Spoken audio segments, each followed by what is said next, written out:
It's football and other F words. Hey. Hey. Off without a hitch this week. go. I know, that's crazy. We are calling a player football and other F words is officially calling a 104.5 The Zone players only meeting. Oh, are we? We're doing this. We're doing it. We're going to do it right on the air All right right. now because I know Allison does listen to this and so does Paul. So I want them to know. We are having a players only meeting for 104.5 The Zone at some point to coach people how to flush the urinal. Yeah. There real. is just brown urine there every time you go in to use the urinal. Just brown pond water. You gotta flush that thing before Why you can is go. nobody flushing it? I Use don't your know. elbow if you're afraid of like That's what disease I or do. something. That's what I do. I just elbow that thing and then That's I watch probably how you to got make your sure it goes pecker down. infected. I know. That's what I'm saying. I don't There's a want little to. splash, a little brown water splashed up on you. I don't want to. I don't want to piss on other people's piss. Yeah. 'Cause you don't know what's And going it to swim up that smells. stream. Yeah, it's just just a bowl of brown piss in there. Just like, what it come say. on. People got to start flushing that Flush the urinal. toilet. I almost Flush brought the it up urinal. on Titans Talk Back. Well, there's time. There's We'll time. See. We'll see how it goes. We'll see how our players only meeting. Ross, do you know how to flush a urinal? I do. I think Ross puked in the urinal a second ago. That's what So some of hopefully you flushed after you used the urinal. I did. Okay, good. And I sit there and I I was just watch making it. sure I didn't want him vomiting in that. Well, because I think like that would have made it worse. because I think like, oh, something must be wrong with the urinal. Like it's not actually flushing. But so I sit there, I smash it with my elbow, and then I watch the piss go down the bowl. Yeah. And then I don't know what the technical term is. I just keep calling it a bowl, but it goes Isn't down it the a bowl? bowl. And then I'm like, okay, it is all gone. Clear water comes back Yeah. up. So therefore, the issue must be that people are just pissing in the urinal and walking away from it. Yes. Hopefully they're at least zipping up. Can we guess get a what- urinal cake too? Like, my Yeah, gosh. for real. Bustin' Diamond says he's grilling a nice bone-in ribeye tonight, so props to him. He's got a kid on the way. Man, That's good why for he's been Bustin'. painting for like 5 years. It feels like that is like every time man. he's in the chat, he's like, "Oh, I gotta leave the chat. Gotta go start painting." And I'm I like, thought he "What was the fuck?" painting like a portrait. Yeah, like I mean, art. he's basically he sounds like he's painting the Sistine Chapel for this child. Yeah, that's a lucky child. I would love Probably to have Bluey, like touching. yeah, I would Collude. love to have the Sistine Chapel painted in my room. Yeah. Okay. There's been like 3 or 4 weeks I've been trying to play this game, and I always forget on football and other F words. Okay. But I don't know about this, by the way. You don't. I'm springing this up on you. This is On for air. you only. On air. You only. Mm-hmm. Do you watch Gilmore Girls? No, but Okay. I know it exists. Okay, I'm kind of in the same boat, but I know that they talk really fast based on a Family Guy sketch. Okay, yeah, okay. Yeah, But Lauren Graham's character is Lorelai Gilmore. yeah okay. okay. I know that much. So we're gonna play a game of Who Said It, Dan Campbell or Lorelai Gilmore. I like this game. Okay. I like this game. Okay. Guess who said this? Dan Campbell or Lorelai Gilmore? But that is a pathetic I can live with. Where that pathetic is a truly pathetic. I think that's Lorelai Gilmore. That is true. That is Lorelai Gilmore. Okay. She said that to some dude with a backwards hat on. I learned how to clean chicken, and I could do it blind over and over, and I'll never do it again. That's Dan Campbell. That is Dan Campbell. He said that at a press conference. Also, my father said that. Yeah. He's like, I watch my mama behead too many chickens, learned how to clean it. And that man never ate chicken in his life.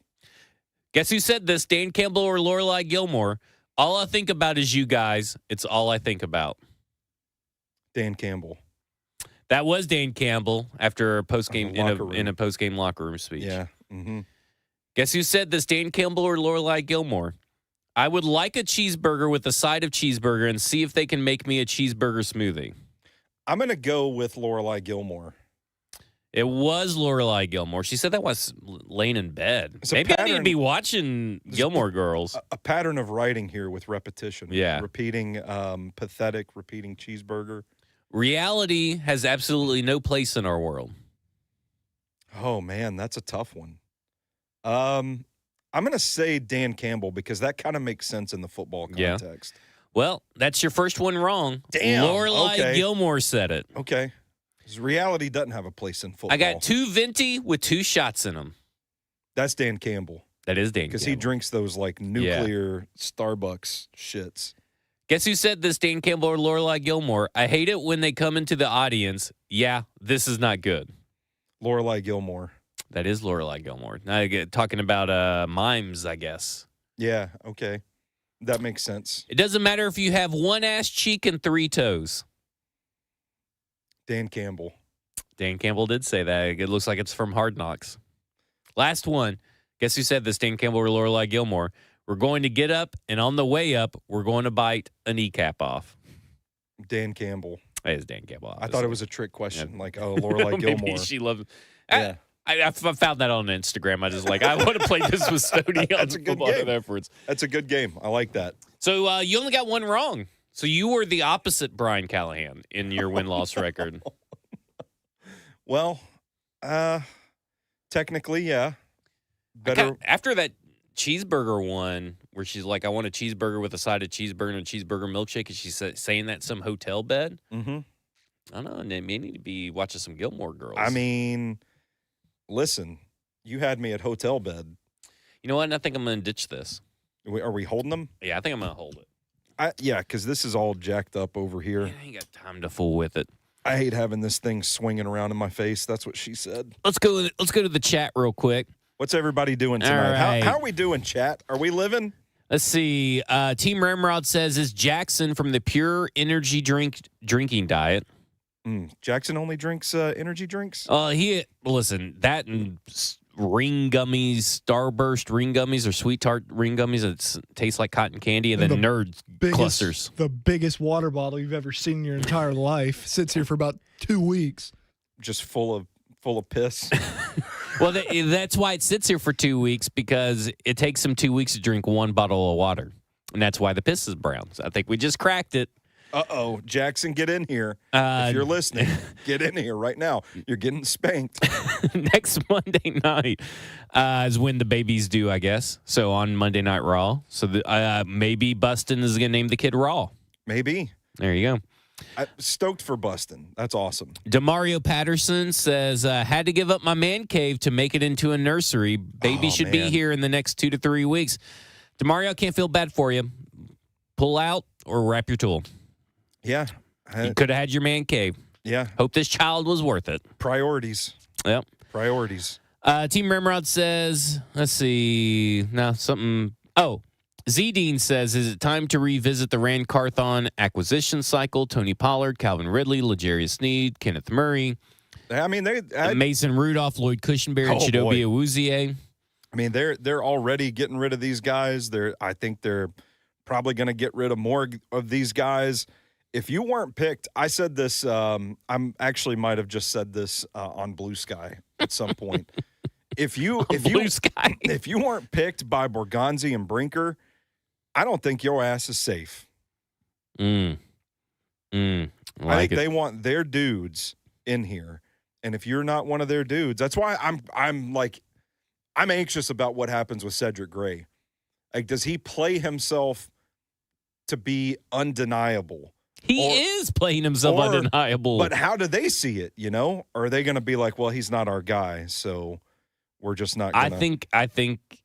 I mean, you got some time to worry about it with Cedric Gray. But. I may have to call in some tips to the FBI or something if they get rid of Cedric Gray at this point. Because he's playing unbelievable right now. I mean. And have you listened to one of his pressers? Mm-mm. We'll ask the chat. Ross, have you heard him speak ever? Probably once in like a locker room. But probably you can't recall it. Yeah, no. He sounds like vocally, like tonally, like Keith Bulluck. Man, I'm telling you, like it's going to be one of the silver linings of this season to see him develop on this trajectory. And if he becomes one of those guys that can be a leader on this team that you build around, that would be a positive development that I don't think anybody saw coming before the season started. Bustin has decided to name his child after Cooper Manning. So Cooper is the name of Bustin's child. Okay. Cooper Manning. Cooper Manning Diamond. Okay. Yeah, so Cedric Gray, but everything he says in the locker room, I don't know if even today he said some more stuff, but he's like, we're just playing, we're going to play together. We're going to get this locker, we're fine. Like, we are playing as a unit, backs against the wall. It's us versus the world. This will make us tougher, blah, blah, blah, blah. He's so much of a leader, which means that he's going to get traded for a 7th-round pick. Yeah, that's what I'm saying. That's what this team does. That's what I'm saying, man. I'm nervous. I'm nervous about it. Nervous about Tavondre Sweat. I'm nervous about Roger McCreary. I still think that people should be nervous about Big Jeff. That's just a gut feeling for me, because if someone comes calling and offers you 2 first-round picks for Big Jeff, they're taking it. Yeah. And obviously the people that are calling are not calling with correct offers. Yeah. And so because people are calling. It's like, no, we're not trading him. That's been squashed from the Titans front office. But then these rumor accounts keep just floating it out there, like, no. Teams are calling about Jeffrey Simmons, and the Titans are answering the phone. I gotta get this parsley, and I just got the super You got secret. The parsley? I got the super secret Super NBA secret parsley, so I gotta get this in. Mark. All right. So Yeah. you got to vamp for me for a little bit. I'm just here. saying where there's smoke, there's fire. Yeah. And to me, it makes me a little nervous that some of these quote unquote insider accounts, I mean, they might be full of shit. They might not be reputable sources at all. But to me, the fact that it's out there floating around somewhere, it makes me a little nervous. It's not like Mike Borgonzi came out here and said, we're not trading Jeffrey Simmons for anything. And everybody was just like, oh, okay, well, let's shut it down then. Let's stop calling about Jeffrey Simmons. And that's what makes me a little bit nervous, that all this is still kind of floating around out there, as maybe it's a possibility. And to your point, I mean, if somebody does give you an offer like that just stops your heart, say, oh, Lord have mercy, we have to take this. Mercy. We have to take this offer. I mean, they would be fools not to, because as I said in the 3HL chat the other day, the one thing this Titans organization needs right now is about 40 new players. So get them draft picks. Get them draft picks and start building. Well, I mean, let's talk about this just real quick. I mean, okay, well, Trevor Sikkema said that Easton said that they'd rather fold the franchise than trade Jeff. Well, yeah, anybody's going to say that until they get offered 2 first-round picks. So we need to start that. Who can we call? Do you have any sources in the NFL that we can call and be like, hey, I bet if you offered them 2 first, they'd take it? We should. Like, if they offered him 2 first, they would take it. They would be stupid not to take it. Yeah, I just say that? Especially because he's injured yet again. I mean, We'll start tagging coaches. I'm on not Twitter. saying that he doesn't like, I know what I'm saying? He's having like the best year of his career. Right. It's not a knock on Jeffrey Simmons. I love watching him play, and I think he absolutely is a guy that you could still build around. But you're trading that guy if the right offer comes around. I mean, do your due diligence, You're not a good executive if you're not at least answering those calls. When's Draymond Green going to retire? I don't know. I was about to say, what, like the defensive tackle? That's Draymond Jones. Well, damn near. Touche. Draymond Green, man. What do you make of his game? What do you make of his game? Titans could use him. Did y'all see he got a technical in the opener the other night? No. By That's sitting on awesome. the bench. He was on the bench. He wouldn't be able to be on this Tennessee Titans team. He's too much like Jarvis Brownlee Jr. Yeah. He is going to smack the old lady trying to cross the street in the face and take her purse, not help her across the street. I got my parsley, so I'm fully locked in now. Okay. And I'm having locked a great into this. time. I'm having a great time over here. Do we need to talk about Eddie George being allergic to Pudge the cat? Man, we might. I mean, look at this. Seems, what? There's Pudge the cat, the Bowling Green mascot. I love He's allergic. Pudge the cat. I love You all Pudge the kind cat. of look alike. I'm pretty sure I've seen this face at the Senior Bowl. Yeah, you have. Yeah, you have. On a bar stool at Wenzel's late at night. Yeah. It seems inconsiderate. Like, don't bring the cat around if your head coach is allergic to him. Well, why hire a head coach if they're allergic to the mascot? So you're saying they should release Eddie George, Yes. and therefore he could become available. Well, to they coach shouldn't the have offered Titans. him the job. Yeah, like sorry, You're allergic to Pudge the cat. We can't have you here. we can't. Yeah, we can't sacrifice this cat for you. Okay, let's talk about this article. I'm doing some math. Let's get into it. Okay. Okay. Doing some math about this article. Okay, so here's how I feel about this article. First off, written word tends to come off way worse when it's in negative tone. Yeah. So when he says he believes it has set the franchise at least a decade, maybe more, let's think about Eddie George's messenger. Do you think that he is like Draymond Green yelling at an old lady trying to cross the street, punching her, and saying at least a decade or more? Yes. You know, like that? Yes. Or is he probably like thespian Eddie George, who does Shakespeare on Broadway and maybe didn't do it with a British accent, but said at least a decade and maybe more? Like, and probably very common matter of fact. I don't know. I think he might have had a gun pointed at the guy while he was saying it. At Mike Organ? Yeah. Okay, well, No, FBI. I think you're right. I think you're right. I think it was probably conversational. And in those situations, to your point, the written word, you leave it up to the reader to take the tone and context and how they want to. Well, and I think this is a good segue for what Coach Wills says in the chat. It says, been Shout a out, minute, Coach but Wills. is this still a safe place? Twitter has been hell for weeks. And if anything, Twitter and Titans fans are going to read that and use that as reason for the NFL to try to oust Amy Adams Strunk from power. When the guy that, hires the assassin and all this kind of stuff is, and Corey's going to point to this and say, well, Eddie told me to. That's what it feels like. Yeah.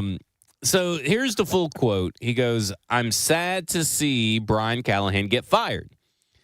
Being in this profession, I know how hard it is to win and try to build something. I don't know if he was given the proper time to do that.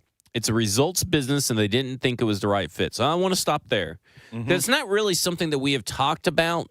We've talked about the timing of the firing in the sense of, was it good to go ahead and get it over with, like a mercy killing? Do you think he was given enough proper time to field a vision? It's hard to say because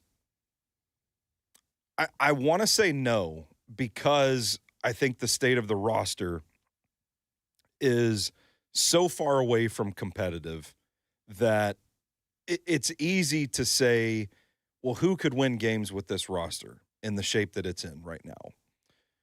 That's what I want to say. But just on the surface, you say a season and 5 games or whatever it was, 6 games maybe, I can't remember.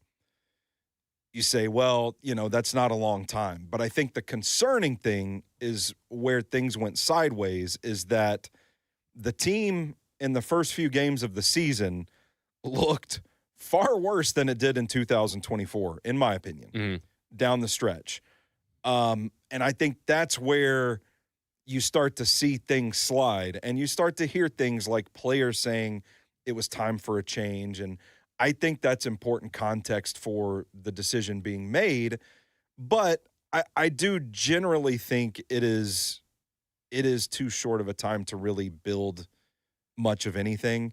And I've been stewing on this one for a week or so now. Like, I don't know that things are really going to get any better this season.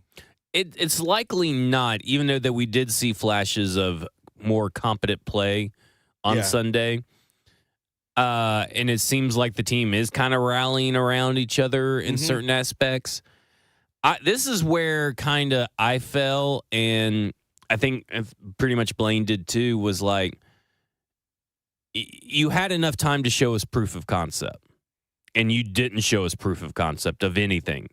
There's no identity. How many times were we asking, what does this team want to be? And they're never showing it. Like, the actions aren't matching the words. Yeah. We had no clue what the identity was. What is the culture? What is it trying to be? And all that kind of stuff. And for me, there was enough time to do that. And if you look at Dan Campbell, because we always use Dan Campbell as the example of patience, but we knew what he was. They wanted to be a gritty, hard-fought team that was, I mean, you knew that from day one. We read the quote, the biting of kneecaps. Yeah. Like, there was direction, even if it wasn't yielding results. And this was a rudderless ship yielding zero results, and you can't have both. I would disagree with that because I think there was proof of concept in 2024. I think there was good offense, plays left on the field. But that's not proof of concept. Do you get what I'm talking proof of concept from a team building philosophy or whatever. That's proof of concept for the scheme, but no real proof of concept of the coach and the direction, the mission statement. But I felt like everything looked good except for the quarterback spot. And I'm talking December of 2024, as things were coming to an end. We never really questioned whether or not guys were playing for Brian Callahan. Excuse me. I felt like, okay, this thing's headed in the right direction the last few games of December. And then, to me, you had enough proof of a concept for me to say, okay, you tweak this, you tweak that, this could unlock the offense.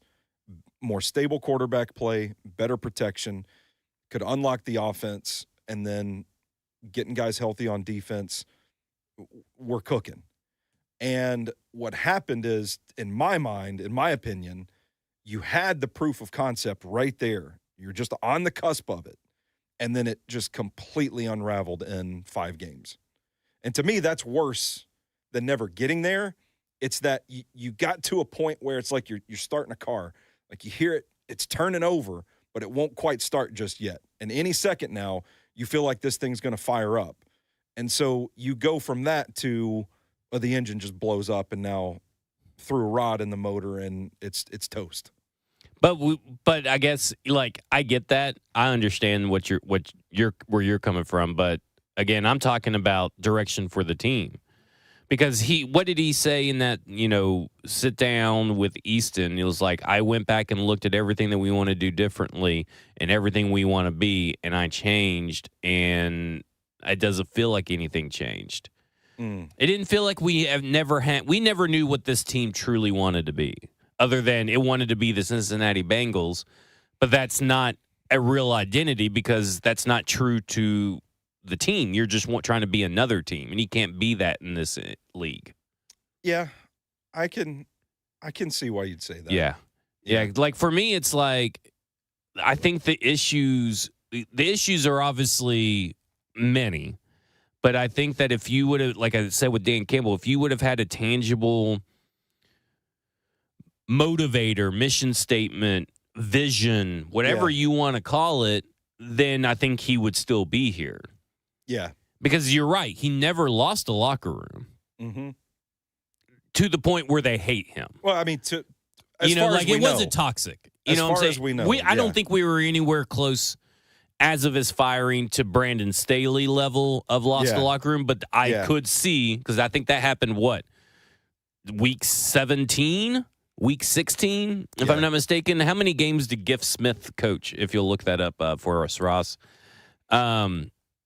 But I could Say see that again. Giff Smith. Can you just look up how many games he coached for the L.A. Chargers? He was the interim when Staley was fired. Giff Smith, G-I-F. I'm not, maybe Jiff. I don't know. I don't know. Yeah. I don't know. But at the end of the day, I could see that it maybe could end up that way. Now these players are kind of soft in a sense, not in the way that they play and everything, but they're millennials. They may not do it, but I mean, it could have if it continued the trend. Oh, how many games? 3 games. He went 0-3. So by week, that would be week 15. In an 18-week season. Yeah. So 16, 17, 18. Yeah. So maybe he would have lost it. by then, and that It's- I would find that it's very hard to interesting. believe, because Yeah. that's very, very rare.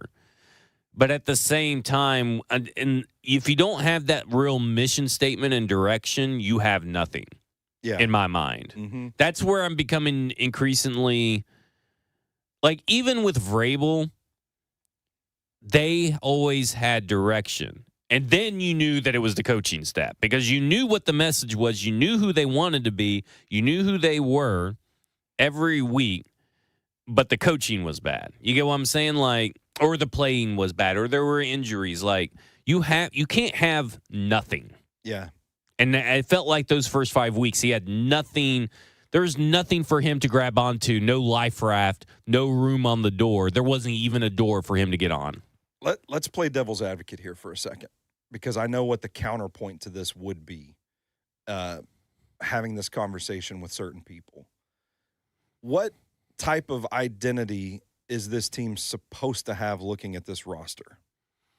Well, that is the whole point of a coach, right? Like, I mean, the coach and the GM, and that maybe this is where issues butt heads, Yeah. but the coach and the GM are supposed to have a clear direction, and all the pieces that they sign or any piece that they acquire, whether through draft, free agency, or trade, should let us know what it is. Yeah. And I don't feel like anything that they have done is let us know anything other than that they just want choir boys. Yeah.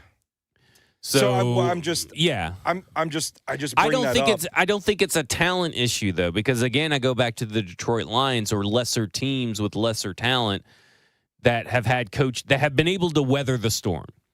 You have to have the to go proper back. leadership to weather the storm, right? Yeah. And I go back to bad teams that have weathered the storm through thick and thin, and they always have an identity, or they always have a guy setting the tone, and that's usually the head coach. I would be very curious to know. I'll just say this. I would be very curious to know how the staff feels. How do they want to build their identity with the players they have? Because I don't know. I do wonder sometimes if it's like, this isn't really who we wanted, but this is who we got. Like the way, I'll use Tony Pollard as an example. Yeah. And this is not like reporting information. This is just pure speculation. You and I have watched Tony Pollard, and we're like, man, this dude runs fucking hard. This dude's playing his ass off for this shitty-ass team. Right. Why is he not getting more carries? Why are they not running him in short yardage situations, red zone, stuff like that? We've had questions about that all along. So then my question becomes, well, does this coaching staff just not see Tony Pollard as that guy? And to be fair, I'm not defending the decision. Yeah. I just think that if you start getting into those questions and looking at players in certain lights, you're just like, wow, what am I supposed to do with these players? These are not the guys that I wanted. This is not what I want to build the identity of this football team around. But then that's bad coaching. I go back to that being a bad coach. So that's, and I'm not saying that that's what we're neither of us saying that's what we know of anything about Brian Callahan. Yeah. But you as a head coach have to be adaptable. You have to fit your messaging to the players that you got. So here's where I'm going with it. Yeah. If you're thinking like, well, we're just going to do what works, and we're gonna do what we think works based on plays over players. Yeah. There we go. Plays over players. Because we've got a leash, because they've preached patience over panic this entire offseason. So then it's like, I guess to me that then goes back to that's still bad coaching. I mean, like if you're still going to stick with players over to me, there's just no way. And maybe it's not bad coaching. Maybe the wrong word. It's bad. A bad philosophical outlook. Here's what I would ask Brian Callahan. If you knew you had 6 games to show progress, would you have done things differently? And it's not an excuse for the coaching that we saw, but I would just want to know, like. And then the follow-up question should be, so do you regret not doing that? Yes, exactly. Because to me, because it goes back to stuff that we have said about this team from the get-go from this season is like they're coaching with no urgency, with nothing. Conservative. They were conservative. They're playing not to lose, not playing to win. They're playing scared. They're making decisions like that. And you could tell it infected everything. It felt like the team was very tense. And I think that is a byproduct of the coaching. Tight buttholes was the identity of this team. Oh my. We nailed it. That's it. That's it. Tight buttholes. Tight buttholes is the identity of this Titans team. But so I go back to the change obviously provided some sort of spark. Yeah. Because you and I talked about it. The press conferences. It was better. The media stuff throughout the week. The performance on the field. On the field. In areas. It was obvious that guys were a little juiced up over the change. But I still just wonder, like, man, I just there's a lot of what ifs with this for me, and that's why it's hard for me to say. But that's where I go to. You have to have a coach that's at least adaptable, and I think we saw that it wasn't. Yeah, because even with Mike Vrabel, he failed to adapt towards the end. So it's not just a bash on Brian Callahan kind of deal. Yeah, John Robinson failed to be adaptable. And they also all had a little bit level of ego to them, which you have to have in this job, but such undeniable ego that their way was the right way no matter what I got going on. John Robinson said, I am the analytics department.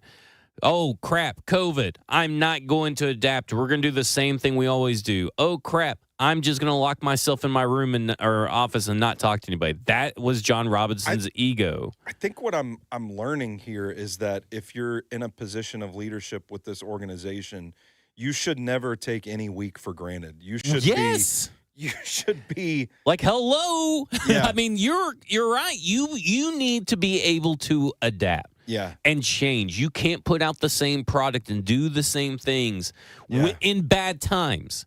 When it's working and working good, there you go. Yeah. Right? Like, Mike Vrabel didn't change mainly in part to he had real proof of concept. Yeah. But he refused to adapt when he didn't have the players. Yeah. When he didn't have the offensive line, when he didn't have A.J. Brown, when he didn't have Jonnu Smith, when he didn't have the defense, he failed to adapt because he thought, my way is the best way. We'll weather the storm. Yeah. And there's a little bit of that with Mike Mularkey, too, to go back even further when it was like, get rid of Terry Robisky, and he stood his ground. Yeah, that too. And then you saw it with John Robinson, right? Like, I mean, my way of scouting, my scouting department works because of the 2019 draft class. And then look at the success we had. So obviously my way works. We just got to weather the storm. Yeah. There is no weathering the storm in the NFL if you don't adapt. Yeah.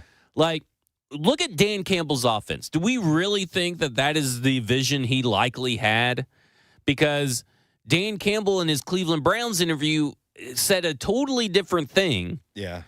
Than what his offense really looks like. It's because it's adaptable, and he lets his people he trusts his people to do the job. His ego, he is not a man of ego. He has ego, but he's not a man whose ego is so big and steadfast that he can't rely on others.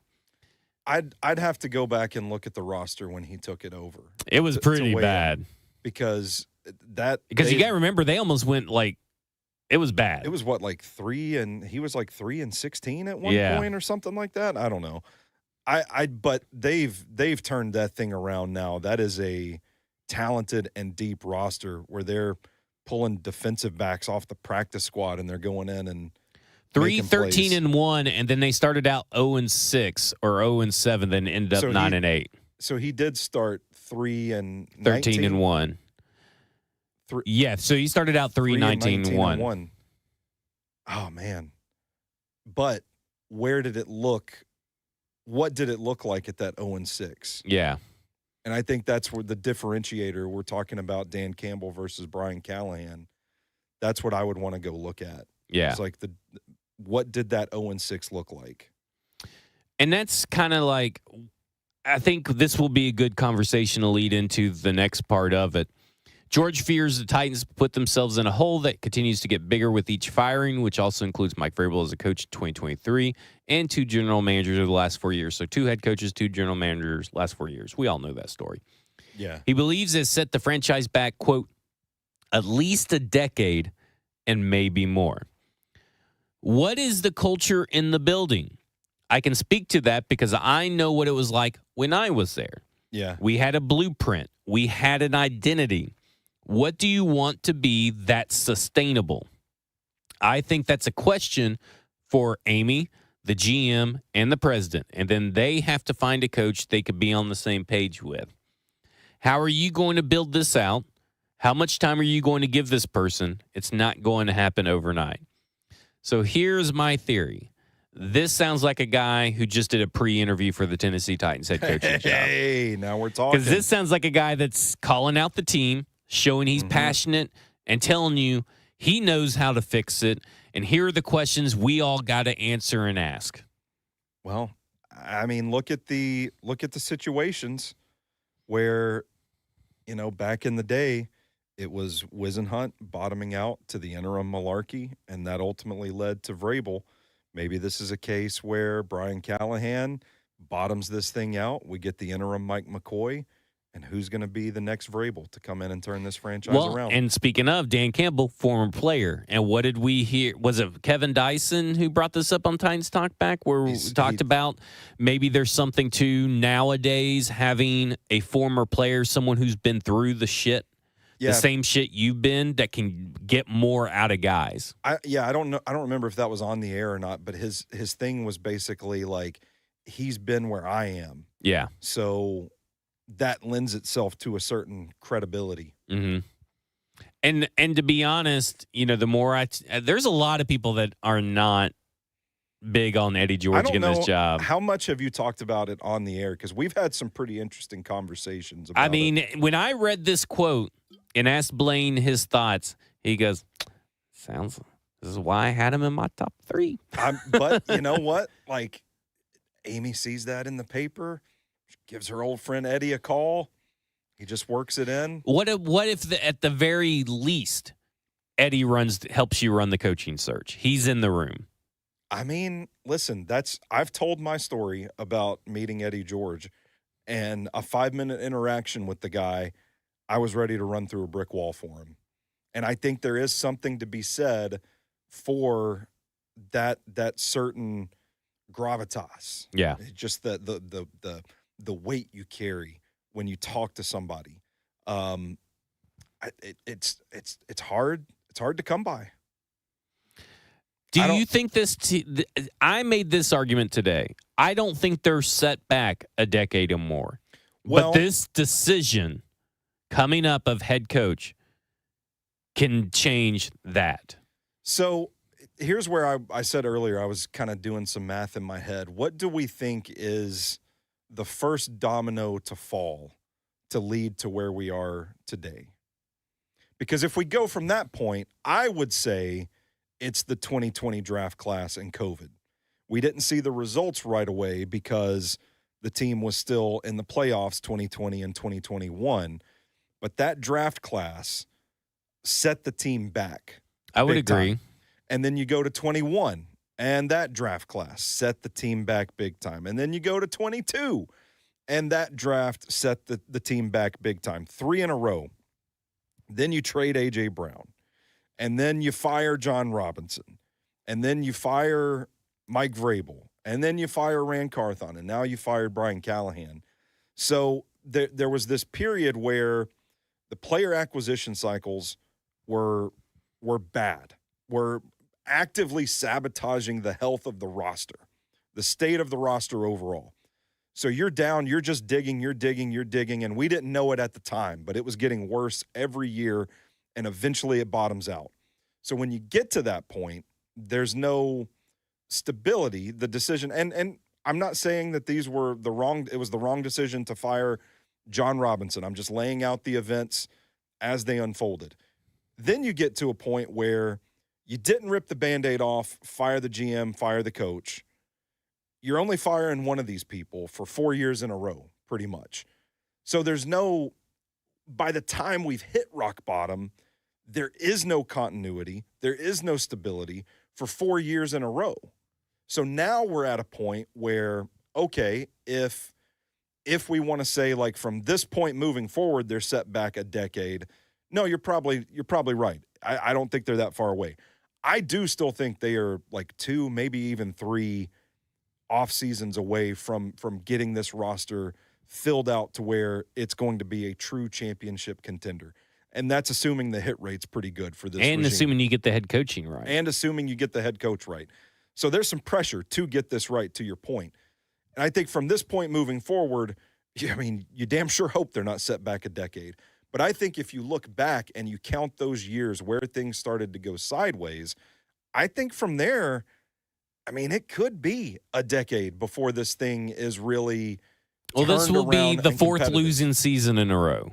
So Yeah. you could almost say that we're maybe heading into the halfway point of the decade. So if I'm right, we'll say that if I'm right, and they're still 3 years away after 4 losing seasons in a row, and you factor in the seasons where they were winning, but the roster was getting worse, that's going to be about 10 years of no results. Because you had hoped when we're talking about, like, you could even go back even further. Bustin' Diamond said it. Maybe it's letting Conklin walk. Maybe that's the first domino. That's the first. Yeah, I would agree with that. Because you had hoped, after Isaiah Wilson and COVID, you were like, okay, well, John Robinson, COVID. Even though even back then I said, guys, this isn't a COVID issue. No other team, the good GMs of the league, like your Sean McDermott's or not Sean McDermott's, Brandon Beans and your Les Snead, like those guys didn't have the same issue. Yeah.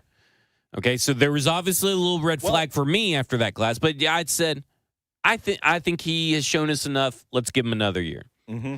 And then he trades A.J. Brown. Mm-hmm. And then you're like, this guy's dead.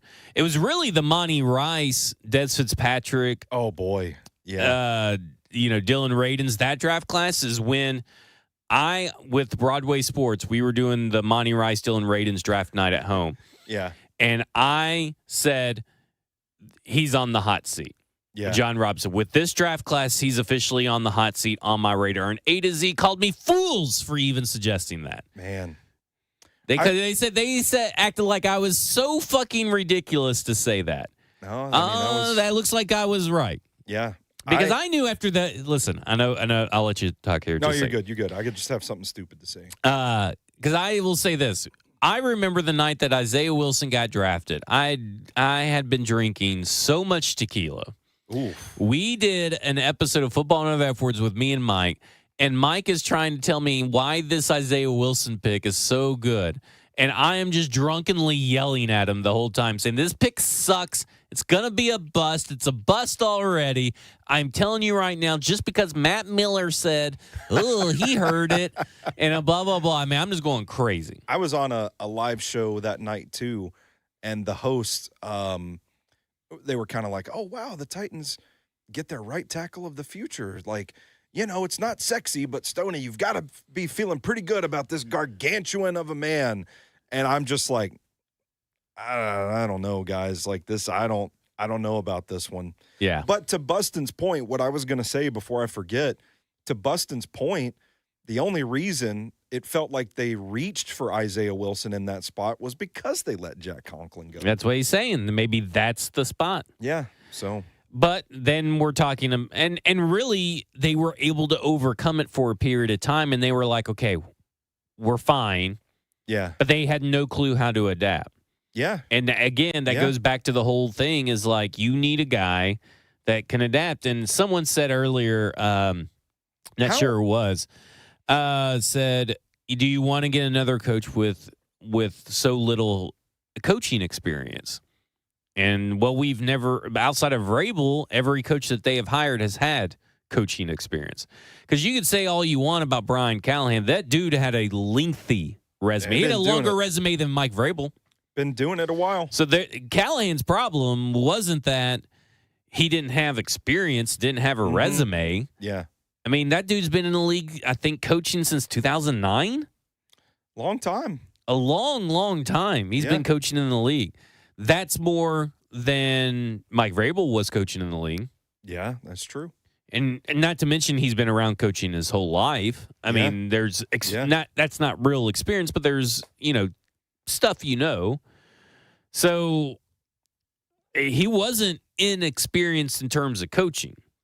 Now, he's never called plays and been a head coach, and maybe that was a misstep on his part, but that's, some guys have been good at that.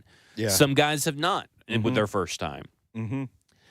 So I don't think it's an issue of experience for me. No, I wouldn't say that either. I do think adaptability is the right word. And I heard there's a promo going on the radio station that I heard when we were packing up for Cover 2, and it was Buck saying that no first-time play callers, no first-time head coach or whatever.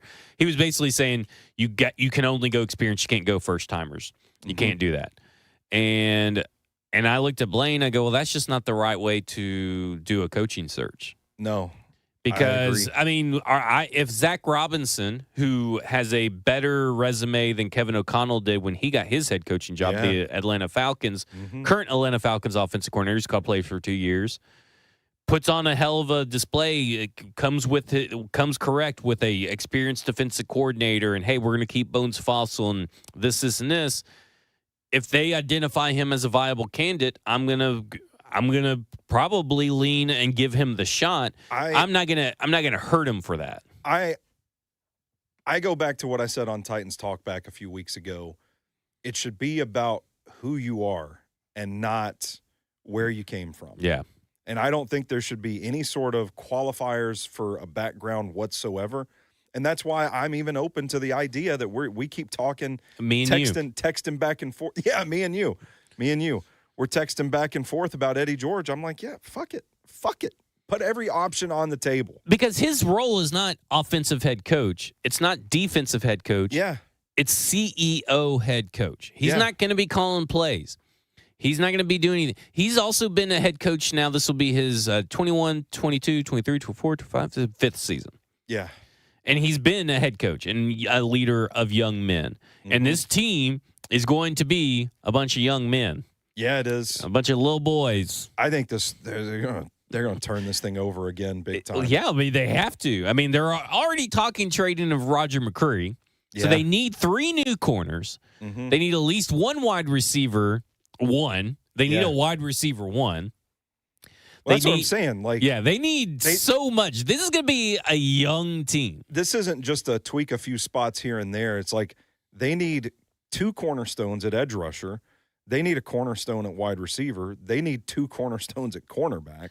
You're not going to get all those in one cycle. And you can help a head coach build a coaching staff. Because like I said, there's probably some players that are currently coaching around the league at positions that would probably come position coach for him. Yeah. I would say you look at it.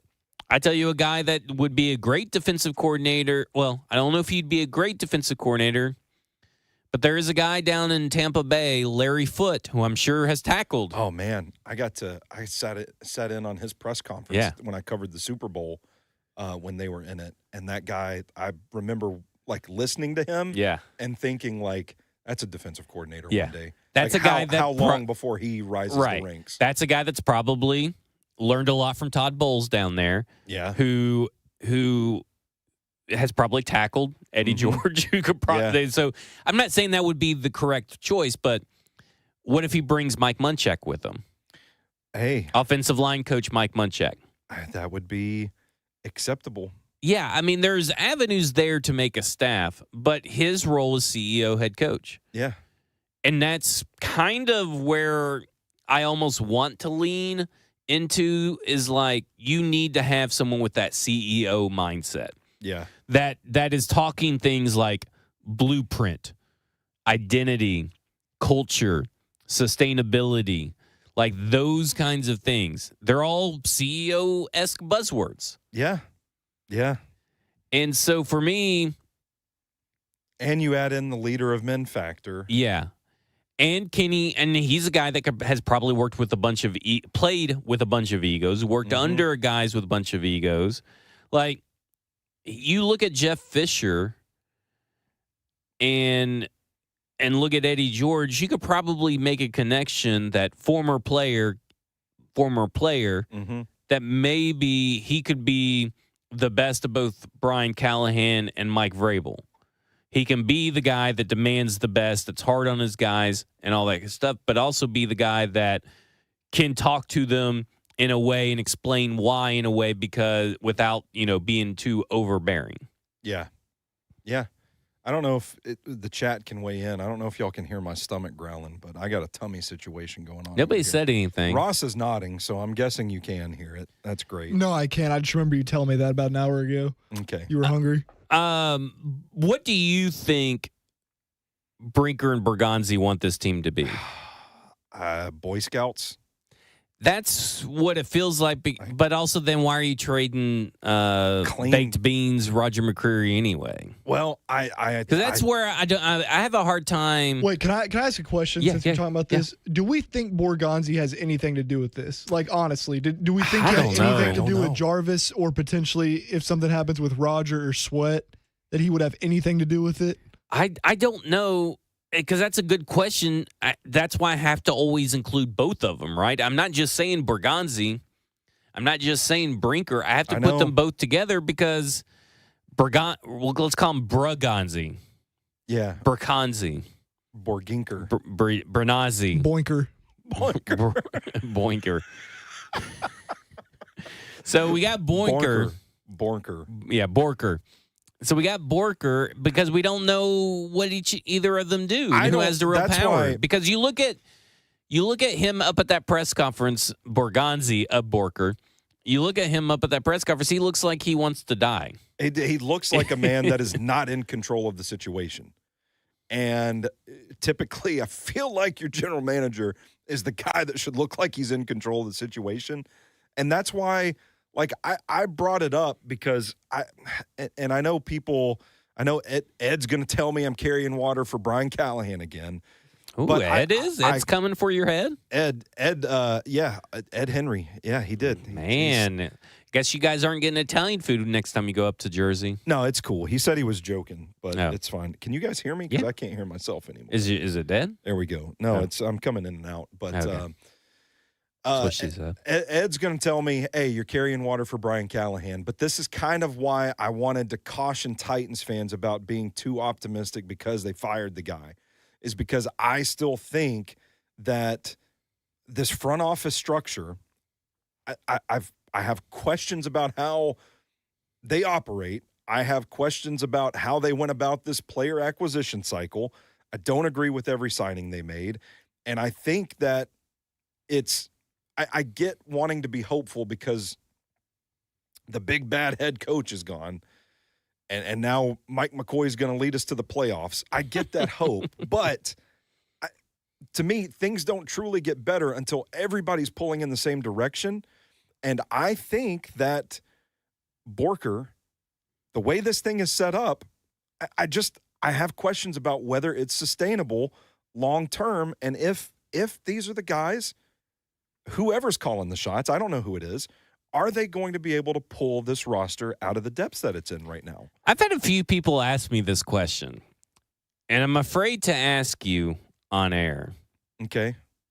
Because I am afraid, just in case they're listening, do you think Bergonzi knows football? I've had a lot of people say, I don't think this dude knows football. And I don't know if that means like what it takes to be a successful player, what all that entails. I had people the night of that press conference in a group chat I am in, not on Twitter, but in a private group chat. I had friends and family asking me if Brinker, that dude does not sound like he knows football. Does he know football? What's this dude's Brinker issue? Or Borgonzi? Brinker. Oh, you said Borgonzi. Oh, well, sorry. What I was going to say. I said Brinker. I meant Brinker. My bad. To the Boer and the Borker. What I was going to say is actually Brinker is the part of the equation that I have heard. That's what I meant. People ask behind the scenes, like, do you think this guy is really equipped to do this? It's not even if he's equipped to do it. It's does he know football? I got so many people the night of the Brian Callahan press conference asked me that, and then they asked me that, and I'm sitting there listening. I'm like, oh my God, does he? Like, it has me second guessing what he's been able to do at Green Bay. Quote. Let me put in quotation marks. What he's been able to do, he cited those Super Bowls. Yeah, he's got those 9 Super Bowl rings. Those 9 Super Bowls there. Oh boy. Okay, let's tread lightly here. I have heard similar. It's crazy that you said that because I've had similar things. I kind of derailed the whole moment though by saying Bergonzi.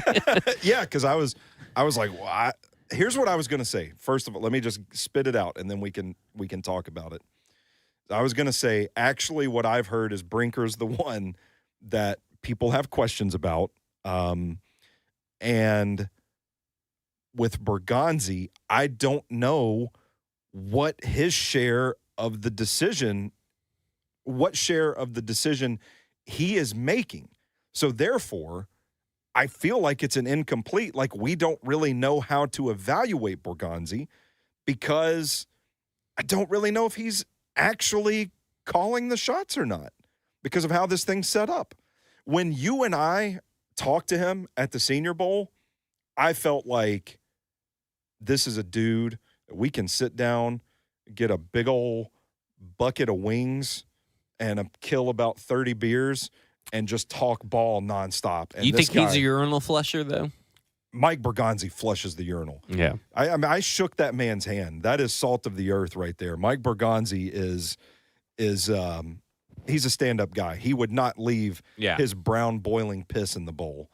But that's what I'm saying, though. Like, would Mike Bergonzi be the type of dude to come in and, trade Jarvis Brownlee after he's seen him play, 2 or 3 games? We really think he would? And wouldn't you think that, because, this is where me and Blaine kind of, we had this weird moment today. Because I said, because you all saw him play last year, and he goes, do you think they did? And I'm kind of like, oh, man. Fuck. What if, you know what I'm saying? What is Brinker? Is he watching the games? I don't. Because that's my question. Because how can you watch the games last year? Well, and think about it, too. With the structure, I mean, it seems like he's been pretty eager to pass off the football-related stuff. Yeah. Right? Like, he wants to do more of the other side. So then is Mike Bergonzi? Because that then tells me, just real quick, going back to the Jarvis Brownlee Jr. trade, since I think about it now, this is now the 8th time I've thought about it today. It makes me so fucking mad. Every day. Every day. Did Mike Bergonzi not do his job? Or, see, that's the thing. It doesn't. Here's my thing. I know that people have told us that they have heard that he was a malcontent. Yeah. You know what? The defensive coordinator wanted to play him. Yeah. And the job of the coaching staff is to fucking deal with you're supposed to manage egos. Well, I mean, Tony Vitello's taking a job over there, and he's going to have to go from managing kids to managing almost near billionaires. Yeah, for 4 times the games. Right? So, he's going to have to step it up, and he's going to deal with some egos and stuff like that. And whatever is going on with Jarvis Brownlee Jr. didn't affect the players. No. It didn't affect the defensive coordinator, didn't affect the coaching staff. The coach didn't see a problem. I go back to that and say, you know what? It has been affected since Jarvis Brownlee Jr. has been traded. The cornerback room has gotten worse. Yes, and now the cornerback worse is now doubly worse because L'Jarius Sneed is out. You know who'd be great to have right now with L'Jarius Sneed out? Who? Jarvis Brownlee Jr. Yes. And now you're talking about trading Roger McCreary. And now I wonder if the L'Jarius Sneed injury changes that or not. But if you trade him, well, you don't have Jarvis Brownlee Jr. to put on the inside, which is where he's been playing since he got traded to the Jets. And now you don't have Roger McCreary, and now you need 3 draft picks next year you need 3 corners next year because we don't know what Marcus Harris is. I was about to say, Marcus Harris, good luck, brother. And people are like, well, they have a size thing. They have to have their size. So that's why Roger McCreary's going. Marcus Harris is the same fucking size, almost identical to Roger McCreary. Yeah. So it's the arm length, though, right? Well, he's got 29-inch arms, if I'm not mistaken, Marcus Harris. So, yeah, I don't get it, man. But where we're going is if it's do they know football? That's what I'm asking a president of football operations. Yeah. This is the point that they have driven me to. I don't know if he knows football, and I don't know if he knows how to run football operations. It is a classic case of, well, if it's not this, could it be that? And that is maybe it is just not knowing ball. And Ed says, can't we say the same about Brinker, talking about what it is you do here? You know, we don't know what he was at fault for in the past. Is it fair to clean slate him and start eval this year on? No. Because I know that he wishes he would have used his power more. Yeah. When under that last year, Rand Carthon, when he got promoted above Rand Carthon. Mm-hmm. And when you're a leader and you don't use your power, that's just as bad as using too much of your power. You're not using your power and not doing vetoes and just going along with it like you're a little blind servant. That's just as bad as being the authoritarian, the king. Yeah. Like that's, and being the king that kills people and everything. Like, that guy said something about me. Knights go slaughter him. Yes. Like that's just as bad. You gotta. So what you're saying is you gotta know when to fold them and know when to hold them. Right. Like if he's sitting there and he was so against the L'Jarius Sneed trade, well, he's the one who fucking did the negotiations, and he had the power not to. And I'm not saying that he was for or against. I'm just using that as an example. Yeah. Because I do know that there were moves made that he did not want to happen, and he wishes he would have vetoed it. So here's another layer of this. Do we trust ownership to know? Well, they don't know ball either. To know who knows ball. Who knows ball? Do we trust ownership to know who knows ball enough to keep around or fire? I'm just saying, I didn't want to go down this road, but now we're here, and I think this is why I think this could be the darkest timeline. Here. I think this team's going to suck for a long time. You brought this up a few weeks ago, and I increasingly am starting to buy into it the closer we get to the end of the season, which we are still only just a third of the way through. I was about to say, we ain't even halfway yet, brother. But I think you should fire both Borgonzi and Brinker. I think you need to bring a GM and a head coach in at the same time. And I think president of football operations is a made-up fucking thing that Brinker told her that she needed. And she doesn't need that. It's what your general manager is for.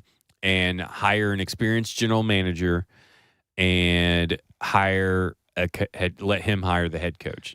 That's kind of, the essence of what I was saying. Blow and it all up. I love Borgonzi. That's not a slight of Borgonzi, but I think that the most successful franchises, that's typically how it's done. Now, there have been a lot of franchises where the GM that picks the incumbent GM picks the head coach. It can work out. Yeah. But he has to be the one to pick it. And while Brinker's here, while we still have a Borker, there is no Borgonzi. And when we have Borker, I have zero faith. I would be okay with giving Borgonzi the reins at least. But he has to be given the reins, which means that you need to. And I don't think that's going to happen. Yeah, you need to red wedding Chad Brinker on out of here, and he needs to give all the power back to Borgonzi. And if there's stuff that he doesn't want to do, like travel and stuff, give it to Burke Nihill. That stadium's almost built anyway. Yeah, there ain't much to do there. Yeah, I mean, it's not like he's out there with a hard hat, hammering away or anything. Swinging the sledgehammer. Yeah. How long do you think we're going to be fired before we get home tonight? Who's going to flush the urinals if they fire us? The producer can't get fired, right? I don't know. Ross told us all to say this. Something about ownership, but I won't. Yeah, Ross told us all to say this. Yeah, Ross put this show agenda together. Ownership sipping damn pina coladas on a pool chair right now. I guess my thing is if you're not going to trust, if you're not going to trust Borgonzi, and listen, I'm willing to give Borgonzi a fair shake. Don't get me wrong, but you can't have Borgonzi here if you're also going to have Brinker here. Yeah, that's where I feel right now. Or Brinker needs to be like handcuffed to a room in his desk, and he could just play on his little tablet or something. I mean, I go back. He doesn't. Here's the thing. I'll let you go after this. I don't want to see Brinker at another press conference. I go back to when he was first hired and remember some of the media members. I wish I could remember who, but there were some people that were coming out and they were like, "Yeah, like a generally favorable impression, but there are a couple of people that I talked to were just kind of like, this guy's not ready for a position like this." And I wish I could remember the sourcing, but that's not our style here on Football and Other F Words. We just float stuff out there, but it is kind of funny. We know it's sourced, we just can't remember where. Yeah, we know it's sourced. Somebody put it out there that, hey, let's at least pump the brakes and approach this with a little cautious optimism. And looking back on it now, it strikes me as one of those situations where, okay, we're watching the pieces start to fall together on this situation. And I think it's at the very least a fair question to ask the person at the top that is supposedly in charge of this whole turnaround. Is he equipped to do the job? And if your answer to that is yes, we feel great. This Titans team's going to be, we just need a few more acquisition cycles. But if there's Mr. No Urinal Flusher over there, Jackson is in the producer room. His radioactive piss. But if the answer to that is no, then I think you do, like, just blow it all up. Just blow it all up. Here's my thing. Even if hire us to run the search, we can turn it around. We can do it. We'll bring Blaine along. I mean, it's not just going to be us. We'll bring some people. We can build a staff. Here's my thing. Appreciate it. We should do a search committee. Here's my thing. Even if your answer is I don't know when it comes to Brinker, I don't know if he's good or not, you have your answer. Oh, fair enough. That's where I'm at. Because everybody's like, well, I'm willing to give. I know a lot of fans. This is great. This is my impression of Justin Graver, by the way, because he said this, and he'll be fine. He's a big boy. Can I get a new battery pack if we have one? Yeah. Can you bring him a mic pack, Jackson? Yeah. Oh, thank you, Jackson. All right, your Justin Graver impression. This is my Justin Graver impression. He's a big boy. He can handle it. I think I've done this to him on the Flex. I missed the Flex. Yeah, the Flex was a great show. It was an awesome show. Wayne Gallman. I know everybody's out on Chad Brinker, but I'm not. I don't have enough information. Well, dude, he's been here for 2 years. I mean, he's on his third year of being with the organization. If you don't know if he's good or not after 3 years, he's probably not good. Yeah. That's just where I'm at. That's just business, right? Like, he's essentially... is it Peter in the Office Space? Is that it's Peter, right? Ron Livingston's name. I can't remember the main character's name. Like, everybody's like, "What is that you do here?" Mm-hmm. And he's just kind of floating and coasting his way and all this kind of stuff. Yeah, that's Chad Brinker. It's just less time in the gym, Chad, and more time,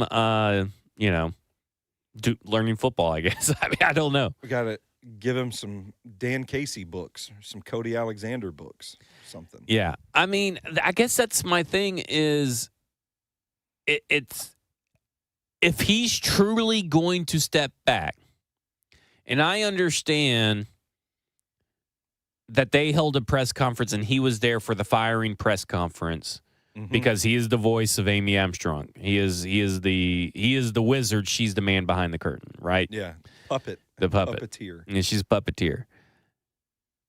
I don't want to see him anymore. He'll probably be at the hiring one, but after that, like the training camp one. Yeah. Why are you up there with Mike Borgonzi? Well, we don't need you. Mike Borgonzi should be the one talking. Maybe that's why he looks so fucking miserable at these press conferences. Because he's gonna be like, why am I up here if Chad's up here? Yeah. Why am I even sitting next to him? I mean, it's. I am just the first lady. I don't know. I don't know if we can say this word or not, but it's that chair in the hotel room. Yep. Every hotel room's got one, and they got Mike Bergonzi sitting in it. When it comes to the draft, when it comes to the combine, when it comes to all these press conferences after the hiring of the head coach, I don't want to see Brinker anymore. No. And I'm sure he would gladly do that. I don't know. Maybe he's changed because he used to be a sweat-hot mess. Just a sweaty. I mean, like, he used to just drip when he used to have to do these press conferences.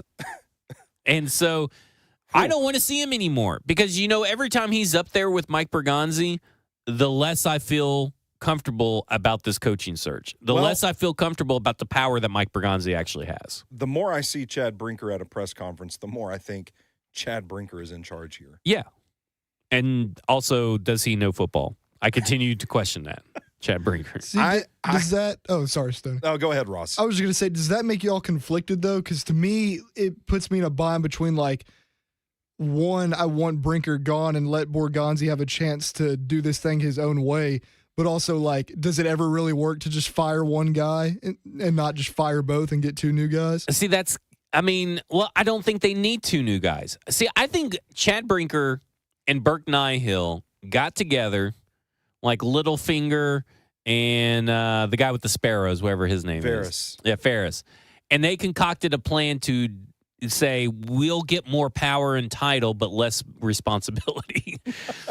That's what it feels like, right? Because, Burke Nihill was CEO, team president, and then they took some responsibilities away from him and made president of business ops and made Chad Brinker president of football ops. And I'm okay with a business ops president. Go do whatever you need to do over there. Yeah. That's not my concern. Mm-hmm. Good for you, Burke. Head over there. Don't want to hear from him anymore either. Do your thing. On anything. Do your thing. Football operations. You don't need a president of football operations. And now listen, there are franchises that have one. This isn't just made up. But this is something that someone convinced Amy Adams Strunk she needed, and she doesn't need it. It's, hey, we've got two people to do two people's jobs, but what if we had a third guy so that we have three people to do two people's jobs? Well, I did joke that, they needed three head coaches, one for the first half, one for the third quarter, and one for the fourth. Yeah. But, so, like, I don't know. If you fire Brinker, just give the responsibility to Mike Bergonzi and let him hire more underlings to do the stuff that he doesn't want to do. Yeah. If you aren't going to fire Brinker, it's kind of like, maybe it's like reverse Ren Carthon. If you're going to keep Chad Brinker, fire them both. Fire both. Yeah. Because you don't trust Mike Bergonzi at that point. There's no reason. It's just. Which, to make this even darker. It's just complicated. It's complicated. And it's unnecessarily complicated because I think we all think that Mike Bergonzi could do the job. Yes, I do. So if he could do the job, let him do the job. Chad Brinker needs to be Rapunzeled. He needs to be locked up into a tower and some tower and never seen. Yeah. And that's where I'm at. Like, if you want to be over the salary cap or you want to, like, walk around while they're clickety-clacking on their calculators or whatever, by all means do that, but do it away from the football stuff. Like, let Mike Bergonzi and Vin Marino handle their shit. Yeah, I'm with you on that one. I think where this gets darker is that we have to trust the people evaluating them to understand who's actually doing a good job and not. And that's where it's like, I don't know, man. I think it's just going to be more of this for however long it takes till they just luck into a good roster and a good coach. Well, hopefully they luck into a good coach and maybe that fixes everything. But I will say this, Blaine keeps bringing it up and it gets me nervous because let me tell you something. Blaine is probably the smartest person on radio. Blaine rules. And he knows this shit. And I know that, we're in a weird time slot or whatever, but Blaine knows his shit. And everything he says pretty much always comes right. Yeah. He's like me, but with muscles. And he goes, who's going to want this job if they don't have some kind of power? Yeah. And that is the big concern. What kind of person do you attract without some kind of power? Maybe you can get Mike McCarthy because he's been able to handle it. But if you are answering to 2 or 3 different people, why would you want this job? Yeah. And, oh, man. Because you and the GM should be tight. Yeah.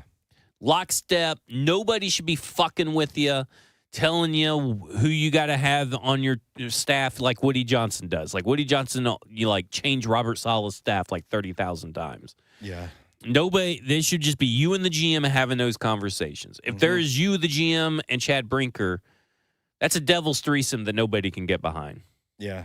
They call that, maybe that's a Triceratops threesome. Yeah. I don't want to be a part of that threesome. No, that's a lot of horns. A lot of horns, yeah. Yeah. And poke you. They poke you. This is sad. I'm just fucking depressed now.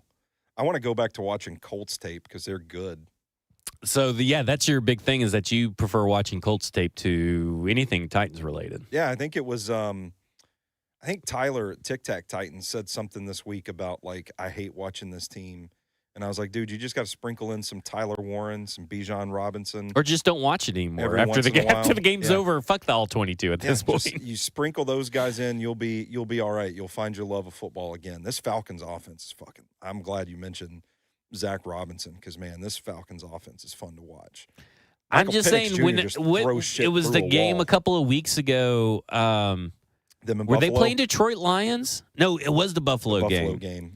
It was the Buffalo game, and because I'm a little scared of Joe Brady. I ain't gonna lie. I'm out on Joe Brady. I think I'm ready to say it publicly. I'm out on Joe Brady. I'm a little scared of Joe Brady.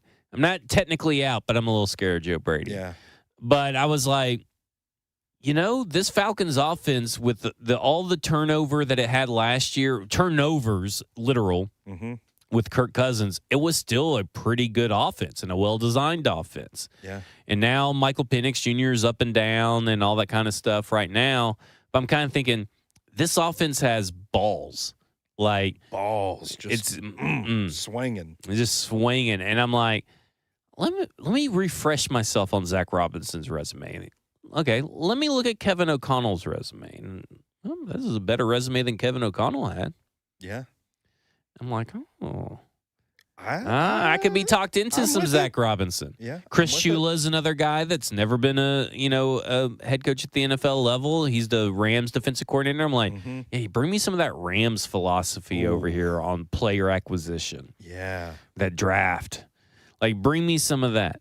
Jesse Minter, I don't think I'm as high on as everybody else. I'm just not well versed. I haven't watched his I need a little bit more Jesse Minter in my life. Tonight would be a good night to do it because Chargers versus Vikings, right? And I know that, like, the Michigan defense and the Ravens defense are kind of similar. It's why that whole thing worked. And I get it, but I just haven't done the research. I haven't done my homework on it. Clint Kubiak's an interesting name. This is from Jason McDonald. He was going to save New Orleans last year with Derek Carr. He had Spencer Rattler looking good. Those first 2 weeks. He's the reason why I kept telling everybody, like, I think the Saints team, I think Spencer Rattler is going to win the job because I was like, I think Spencer Rattler may be a good pro quarterback. It looks like we got something there. Yeah.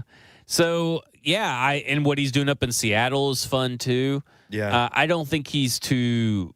Seattle's good. Green is a nebulous term for me because it's going to be about your body of work. What have you shown me? Yeah. Like Clint Kubiak and Zach Robinson are not the same as Brian Callahan because they've called plays. Mm-hmm. Mm-hmm. Now 2 years in a row for each of them. Yeah. And they have had some modicum of success. Mm-hmm. I look at Chris Shula, who has called the defense over there at the Rams for a couple of years. He's not Mike Vrabel because he actually was a good defensive coordinator. Mike Vrabel was one of the worst defensive coordinators. Yeah. So, like, I'm not going to be too scared to go to a new guy, right? Mike Vrabel was a guy that's never head coach. He only coached for like 3 or 4 years. Mm-hmm. He was a green guy. Now he took over a really good roster, but these other guys are more experienced than what he was. Yeah, sure. And they've had more success. They've been around better programs. Yeah. So that's why I'm just not totally out. It's all like it's going to be really hard for me to nail down my top candidate. Me too. I mean, I don't even have one. I don't think I even have one. I don't care. I don't think I can get there. I think I'm going to be a top 5 guy, and I know that's because I'm not in front of them in the interview. Yeah. I can only tell you that this is a really good there's potential that this could be the best head coaching class in a while where everybody's consistent. Yeah. Because you have guys like Mike McCarthy in there. You may have a Kevin Stefanski roll into there. Maybe a Harbaugh or a Tomlin roll into there. Like you have those guys. You have guys that have been waiting for that jump. There have been guys that have had the jump. They've had the head coaching position that have learned a lot that could benefit the team. And there's only going to be so many spots. Yeah. So I think this is a really good time to need a head coach. Just do they want you? And I think some of these guys will, but are they the guys, are you going to let them do their thing? Are you going to let Borgonzi do their thing? That's the thing. That scares me. And to hear that Blaine even brought that up was like, because like you said, like when he speaks, people should listen. That is Vikings just got to pick 6 off Justin Herbert. Ooh, how about that? There you go. I will say this. I know for a fact, you're talking about character and not being able to be in the room with them. I have been on the receiving end of a moon pie from Robert Saleh. Yeah. And I can say he throws pretty hefty. That thing smacked my hand. There you go. It was about like 30 feet away from the top of a float. He just threw it, and I caught it. It smacked my hand. I'm like, that's a guy with power. Okay. Did the Titans offense get better this last Sunday? Yes. Okay. Mm-hmm. I agree. Yeah. That's pretty much all I want to say about Sunday. Cam, because we go back Titans Talk Back, it's actually on the Football and Other F Words feed. You can get that in podcast form. Love that. And you can hear our talks on Cam Ward and what we thought, how well he looked, and how he's not a bust. You can listen to us talk about the offensive line yesterday on Cover 2, so you can go do that. Yeah. So there we go. There was your game review. It's been really nice to work here. Yeah. I'm very happy with it. It's a shame this was my last night here. But game preview, Colts win by how much? Whatever. 14.5 is the point spread last time I checked. They're going to cover 38-13. 38-13. Yeah.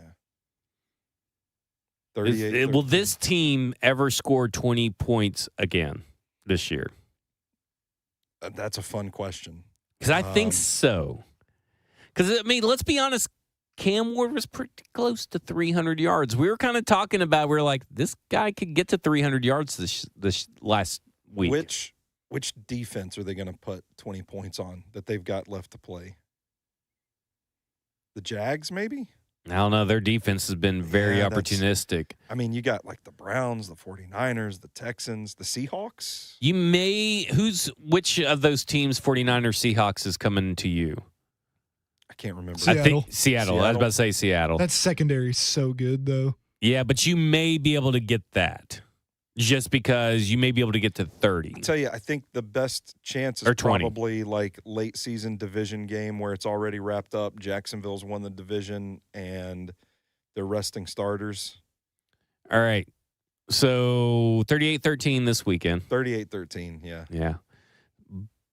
What if the Titans won this game? Are you going to have to go back to the hospital because your boner has fucked everything up? My ball is just going to explode in this studio. You can just paint the walls with your ball blood. It's going to look like a Saw movie. All right. And then I'll die. Then you'll die.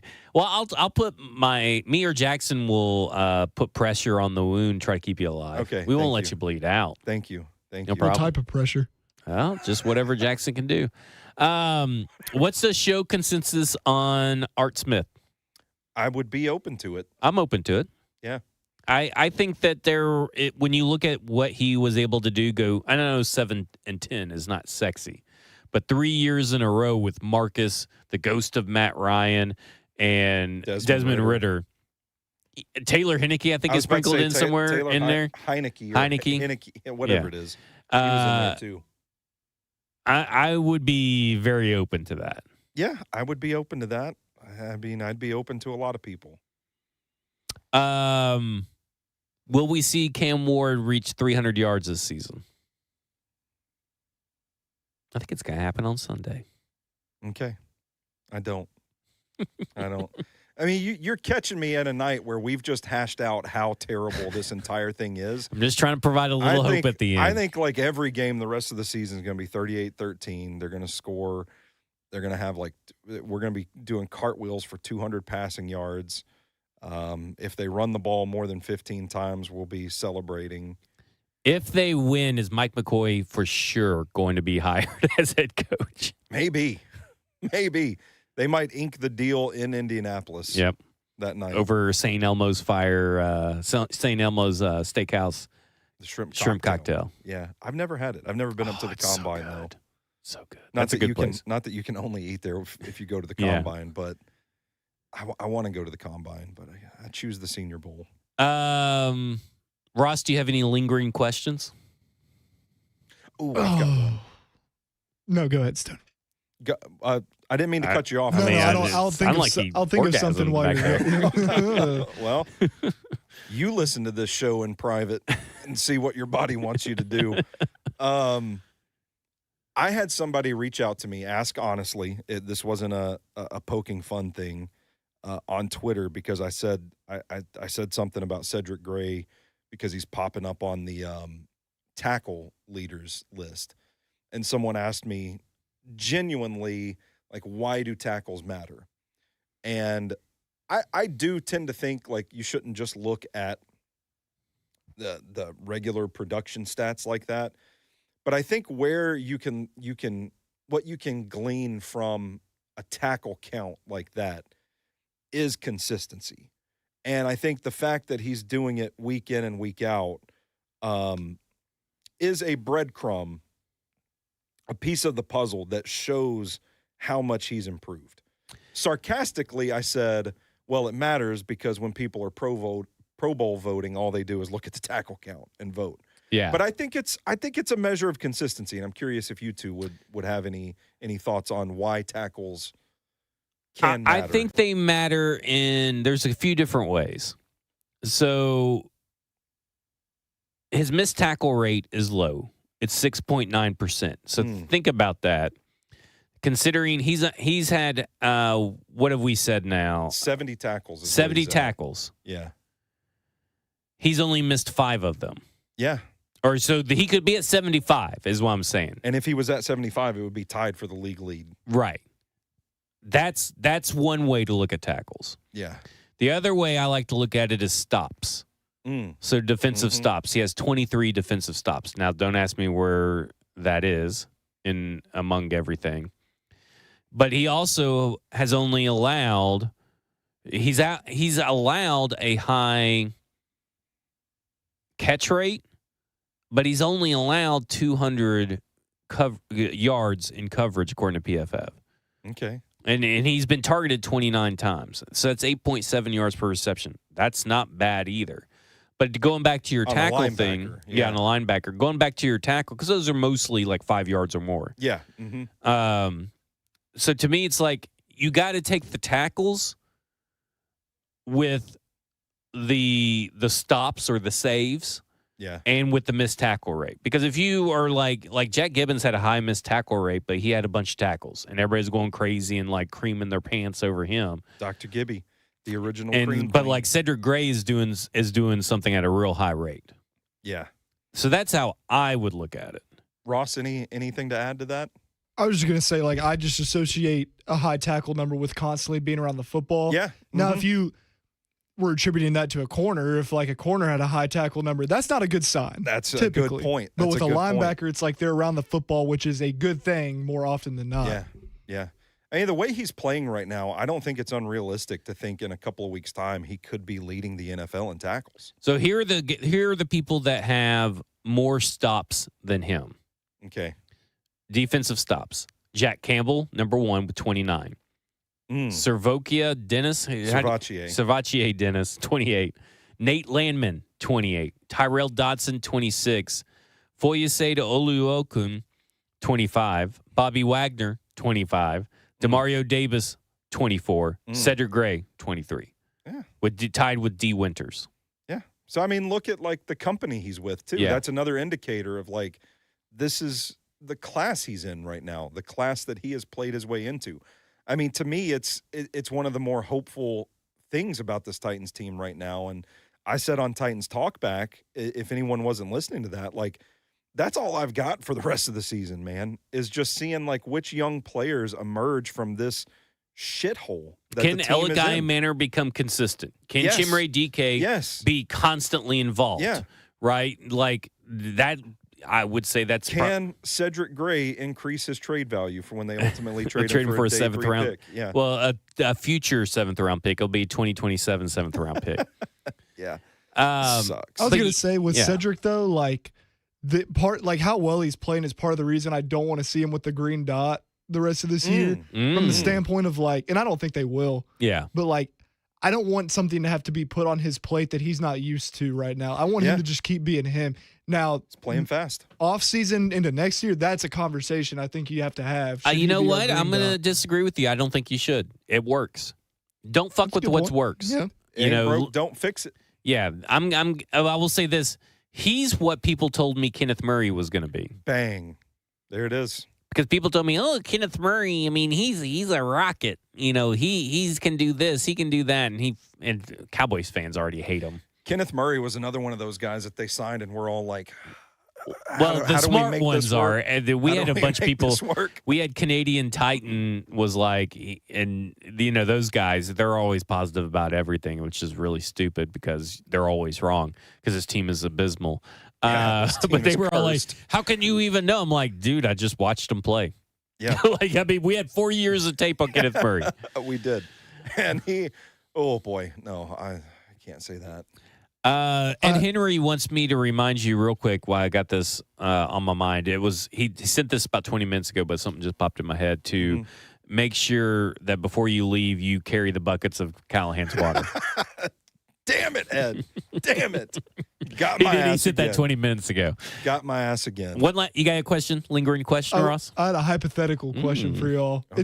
It's draft related, though, so I don't know if you want to or not. Fuck yeah. We don't want to talk about this team. Okay. Oh, I'm going to watch some players tonight. Titans trade Jeffrey Simmons. Get 2 firsts for him. Oh, I just got boner thinking about that. Okay. Take a moment to collect myself. What 2 positions are you taking in the first round? Not the players. What positions? Edge and wide receiver. Maybe double up on wide receiver. Maybe double up on edge. It really just depends on where they're at. Edge has to be in there, but that other one could be complicated. I wouldn't be afraid to go 2 wide receivers in the first because I like Chimere DK. I'm still not entirely sold on Eligay Manor, but if you got like Chris Bell and Jordan Tyson somehow, buddy. But if you walked away with 2 edge rushers somehow, I'm okay with that too. Kind of cooling off on this edge class. I like Keldrick Falk. Yeah, I do too. I like him quite a bit. You tell me you get like some Keldrick Falk and what about? What if you're entering? Well, what if you get Keldrick Falk and Chris Bell? Like, I mean, that's a game change. That is something. Okay, let's go back to Okay, let's go back to the Lions. You save it for 3SL tomorrow. Yeah. Stoney, Slay, shirtless. 3SL. There we go. But go back to what that draft did, where they got Jahmyr Gibbs and Jack Campbell and Brian Branch Jack Campbell, but Dalton Kincaid. Dalton Kincaid. No. Sam Laporta. Sam Laporta. Because they got Sam Laporta and Jahmyr Gibbs in the first round. Yeah, that propelled them to where they are at, right? Yeah, like, I mean, obviously other stuff did too, but that propelled them. You haven't had that draft class this year. It's a good draft class, but it is not that draft class. But the way to do that is that they traded away Matt Stafford and got Jared Goff. If you traded away Jeffrey Simmons and who's a comparable defensive, not comparable, but like who's the Jared Goff of defensive tackles? Kenny Clark. Okay, so let's say you trade, you get Kenny Clark and 2 firsts. Damn. Fuck yeah. Grady Damn. Jarrett. Yeah. Grady Let's Jarrett. do it. Yeah. Let's do it. Oh, man. The angle I was going to go is like you get into the territory of like the 1-for-1 trailing for AJ thing, how that worked out. But like, would you entertain like maybe a Keldrick Falk and a Peter Woods? Depending on where the picks are at, like I mean, I would. There's not much I wouldn't entertain, because they're going to need so much. They're going to need a cornerback. Like maybe they get a corner. Yeah, I mean, but like I think it's edge and wide receiver for me, Ross. To answer your question, I think those are the two biggest needs. And they've been the biggest needs for carry the 2017. Golly, man. Like maybe even further back. You got me fucked up talking about Jordan Tyson and Chris Bell. Yeah, I mean, in the that same would be pretty core. fucking fun, right? That would be. You have Jordan Tyson, Chris Bell, Chimere DK in the slot. You still got Ian Manor. And then you got Ian Manor as your new Nick Westbrook-Akine. Or your new tight end. Or your new tight end. Just put some pounds on them. Man. Oh, man, that's humming right there. Yeah. That's them boys are moving. Yeah. All right. Any lingering questions from you guys? No, is the chat all squared away? Are we good with them? I think chat's good. Ruben Bain and Carnell Tate would get me acting up. This is from Team Ramrod. Okay. That's it. What about this linebacker out of Old Dominion, though? You're going to ask about Jason Henderson Garantano tomorrow.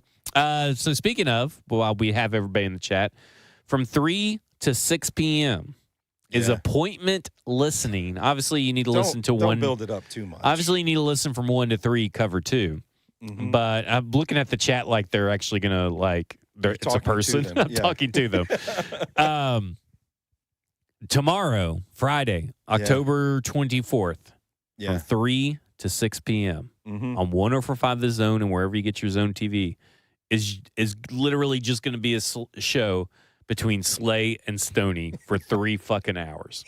Ron Slay and Stoney Keeley for 3 hours. Wait. The station may burn down. It is going to be awesome. I almost wish I didn't have stuff to do, that I could just stay in the studio and just observe.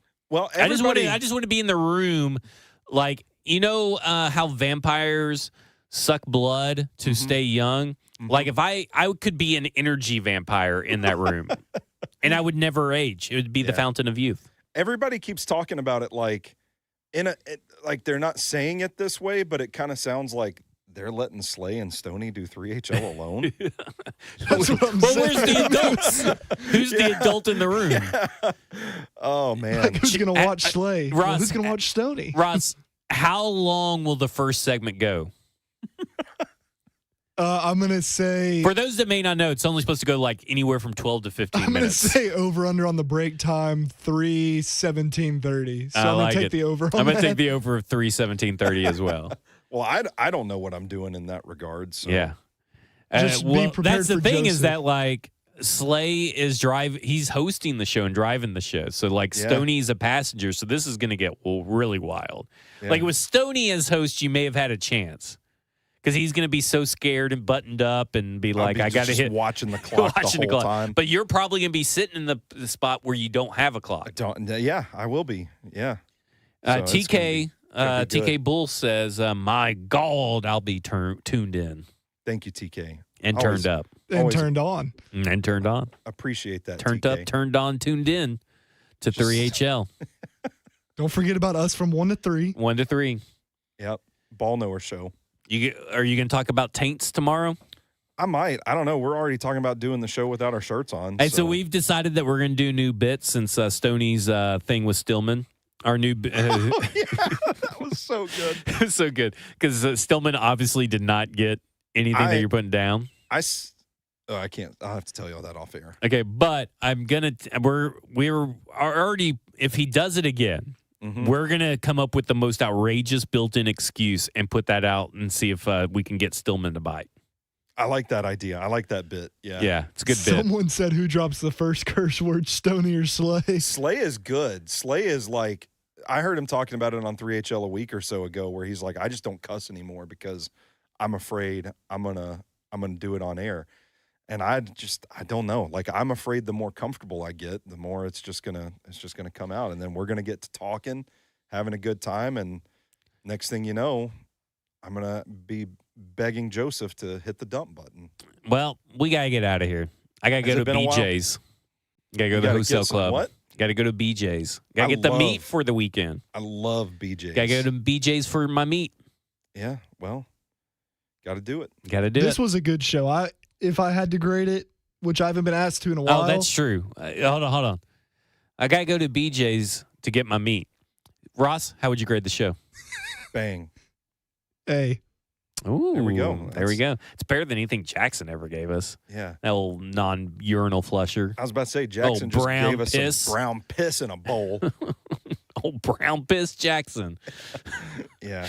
All right, that'll do it for us. First, Stoney Keeley, you can hear him on 3HL. You can also hear us on Titans Talkback.